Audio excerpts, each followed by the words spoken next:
Hey guys, what's up? This is Full Spools 123, and so it's 3 o'clock in the morning right now, so I guess that's like the 13th day or something. Wow, I'm not even gonna do the math because I am so tired right now. I think, and I'm gonna keep this one a bit shorter because I know that my other vlogs have been a bit longer this week, and mostly it's because I'm like super tired.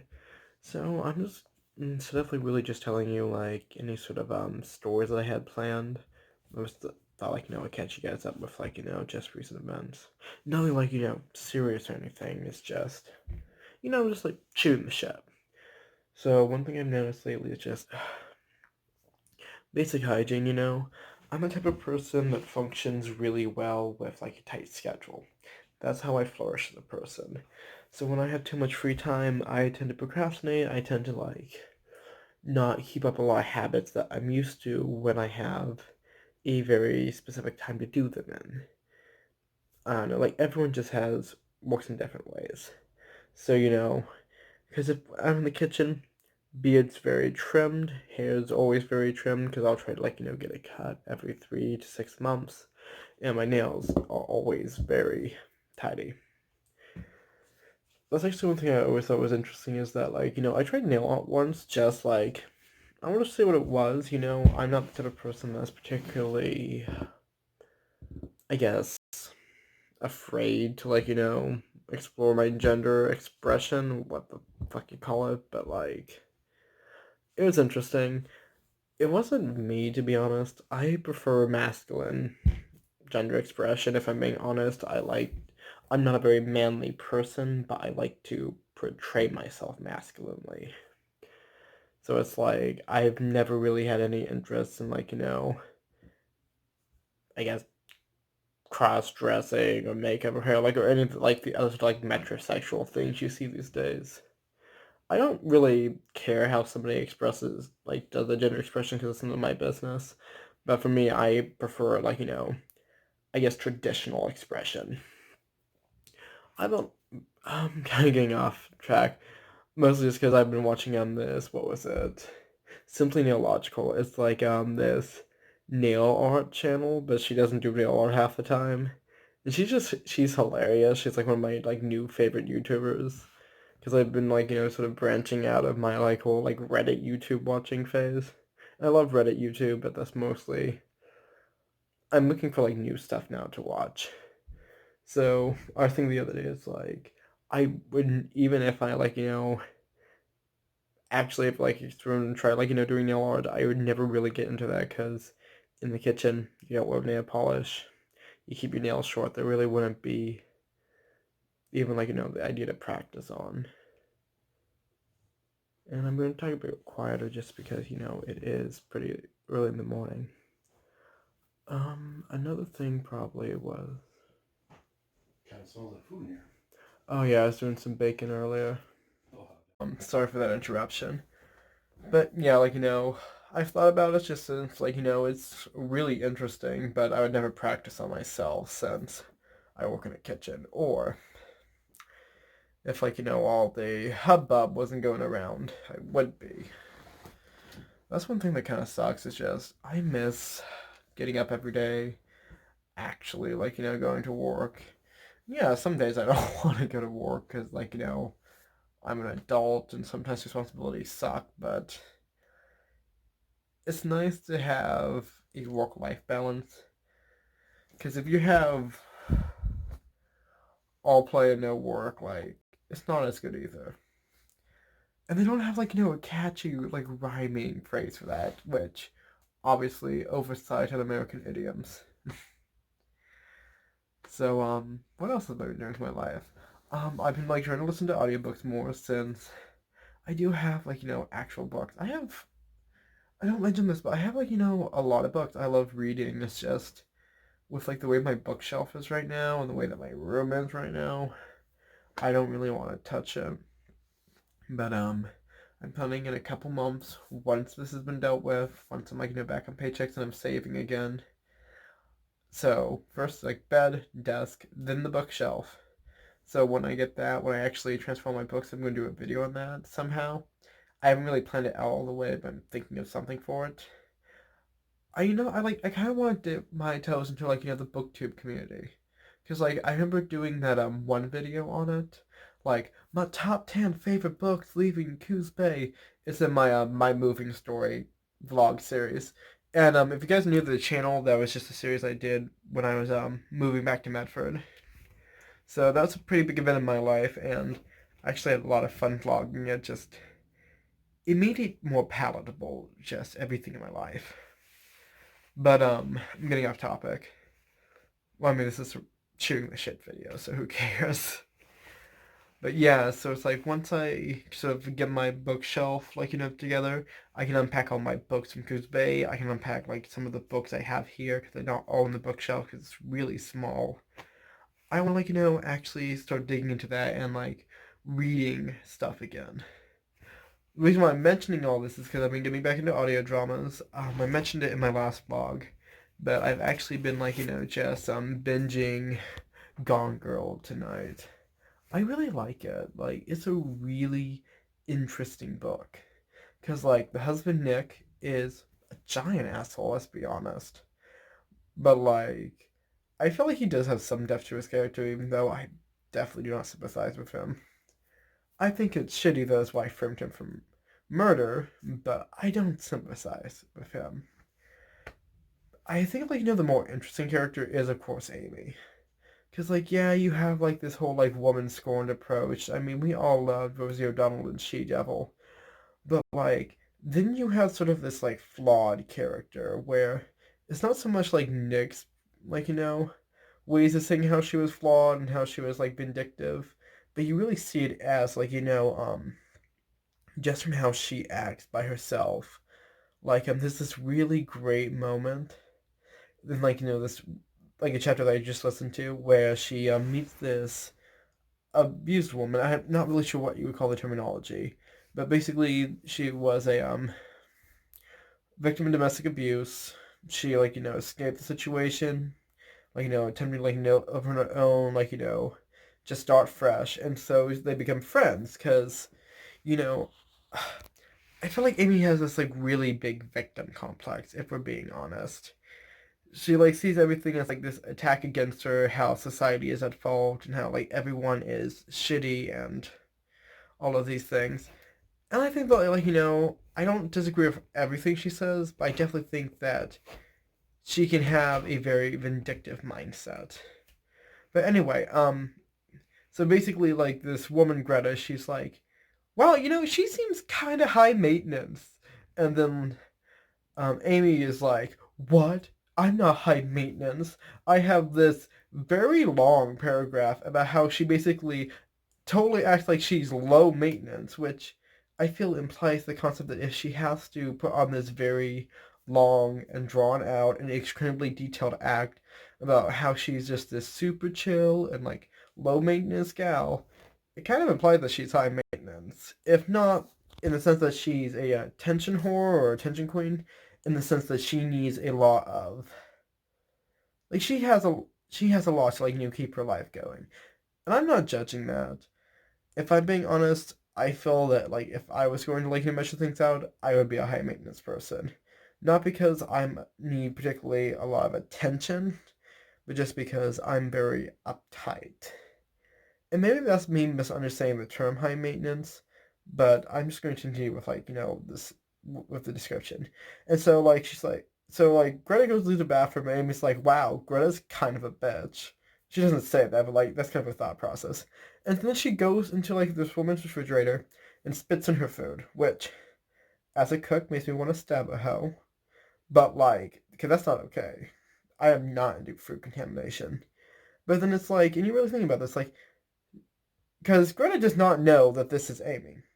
And all Greta really says is that she see, and it's like not even like horribly insulting, just not the most positive interpretation of her character. And yeah, you can say that like Greta was being ridiculous to judge someone that she could only see in a photograph. But I also think that it's ridiculous that Amy would have such a very vitriolic reaction to a complete stranger's opinion of her. I think it's ironic, especially since she mentions multiple times how she says that Nick, her husband, is the one that cares what people think. Well, she literally has this entire turmoil over this exact situation happening to her. And she's very judgmental of other people. She'll mention it multiple times, like with her descriptions of Andy, the mistress, and with just like a lot of other women. She'll have these very condescending remarks about them. I think that's really interesting because she constantly complains about how men specifically have these very unrealistic depictions of women, how they want them to be this cruel girl. Sorry, cool girl. I don't enunciate well, but at the same time, like she has a lot of really snide comments for a lot of the women in her life, a lot of the men in her life. Basically, she looks down on a lot of people in her life if you actually like read what she thinks about them. And so it's like at the same time, like she's a very flawed character. She's like intriguing and like has a lot of really interesting qualities, but you can definitely see as it goes on that like the relationship is very toxic, and she herself is a very toxic person. And it's interesting to wonder like how she became so jaded in her life, because it does sound like she had people that loved her, and maybe she didn't like have always like the best things happen to her that were in like in her favor, but it also doesn't feel like she's communicated her feelings well with other people. So kind of getting off track. It's a really interesting book. I think they're really interesting characters, so I've been listening to that a lot. One more thing I've mostly been doing because I've just you kind of just like some days like you do all these things, and I've done a lot today. I've had a pretty decent busy day, but at the same time I've just been like kind of like laying in bed being mopey the last couple of days. I've been playing Crush Crush a lot. If you don't know, Crush Crush is an idle Atami game. Atami just means like dating sim, basically. That's pretty much what it means. So basically, imagine if Honey Pop was an idle game, and instead of being full on hentai, it was ecchi. Which, if you're not a giant weeb like I am, essentially means softcore. And I think it's pretty fun. Like most of like the more lewd aspects of like the Atami part of the game are pretty PG-13. There's nothing like overtly suggestive. Most of it's very mild. And I think you can like always make a case like about how dating sims or like games of that nature are sexist in some way. But I also think that it has but to say that it has this sort of like, I'm gonna say Sarkeesian type aspect to that like rhetoric. Cause yeah, you can say that like, dating sims simply infers like the male gaze and objectification and I guess like heteronormativity or like whatever you want to say. But at the same time, that doesn't like really doesn't really work. Yeah, a lot of dating sims are male driven. They're about, but at the same time, I think a lot of that complaint comes from a very sex negative viewpoint. I think that like there are plenty of TV shows and movies that deal with sex or sexuality. And so yeah, there will be titillation in that. And maybe a game completely involving ventilation can have like not the positive aspects, but I think that it's also ridiculous to state that without considering that there are many other types of dating games that fall outside of our sort of male-centric heteronormative viewpoint. There are plenty of female, I guess, centered dating games. I can think of a few right off the top of my head. For instance, Seduce Me the Otami, made by Michaela Law, who's the voice actress for what's her name? Yandere Sun, that's not her name. Ayano from Yandere Simulator. Like she made a dating game. It is a woman literally dating dudes. Then you have like I guess like LGBT style dating sims that actually deal with like other things. And there's plenty of dating sims where like you'll have multiple options like that. So I think it's kind of silly for anyone to say that a dating sim in general is sexist or I guess misogynistic or anything like that, since it really doesn't take into the full grasp of the genre itself. And I'm not going to get super into that just because, let's be honest, SJW and SJW brands are like so 2014. But in general, I feel like a lot of. I feel like there needs to be a midpoint between people enjoying something for the enjoyment of it and people wanting to have a more conservative viewpoint. Do I think that, like, for instance, do I think the superheroes, like, Vampirella, or even, like, Power Woman, like, with the giant chest wonder, like, should those character designs be revamped so that they're not, like, just titties in the wind? I think, yeah, like, that's a bit ridiculous, because that doesn't really help the character. It's literally just made for, like, boners.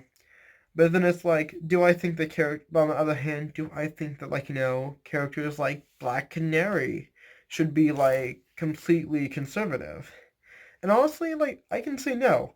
I don't think there is anything wrong with, like, a character being sexy or having an attractive figure. And I definitely think that, like, you can have that reverse. You can have a gender bend thing where you have a homme fatale, where you have a more attractive man, like, acting as a thing. They did, like, the whole Chris Hemsworth for Thor, and it's like, do you think that casting choice was not supposed to be so that when we're like, wow, Chris Hemsworth's super hot? Like, no. Obviously, they chose that character for a reason because they wanted to make sure that there was the same sort of thing on each side. And I don't think, and especially with superheroes, which I feel are supposed to be this idealized human form, that having a character be s- slightly sexualized to be attractive is not necessarily something that is bad. Do I think that over sexualization is bad? Of course. But do I think this character simply being sexual or sexualized is bad? No. Sexuality and sexiness, or however you want to phrase it, in my opinion, is an integral part of the human existence. And I think that as characters, we should allow our characters to be sexual, to have these aspects of them, because that's how we are in human life. And of course, a lot of it matters with characterization and depth. Of course, there are sexy people out there. Of course, there's people who are much more conservative, much more shy and introverted about, like, them hot things. But it's like at the same time, I don't think that we should essentially, let's be honest, slut shame a character for being sexualized if, that's something that the character would actually reasonably act like. That being said, if we just take like a really conservative like Hooteray character and we like, loot them up, that's a problem. Honestly, guys, I'm exhausted. I've been rambling about, I don't know, gender stereotypes for like 15 minutes, so obviously like where mine's going. Just so I'm gonna, like, get all these clothes, like slip into my pajamas and just cronk out. Um, but anyway, guys, I forgot to mention it, but the reason why I was up at 3 o'clock this morning was I was baking a pie because I'm filled with stress, like a little anxiety boy, and I'll have, like, a recipe up sometime this week, and I'm going to have some posts on Insta. So I realize by the time I post this, it will probably already be up, but. No, hey, if you're watching this right now, you can go check them out. Like, be like this cool little, like, ARG connection thing and just enjoy yourself. Anyway, I'm gonna hit the hay. I am exhausted. And yeah, I'm gonna run away from you. False Bulls 1, 2, 3, signing off.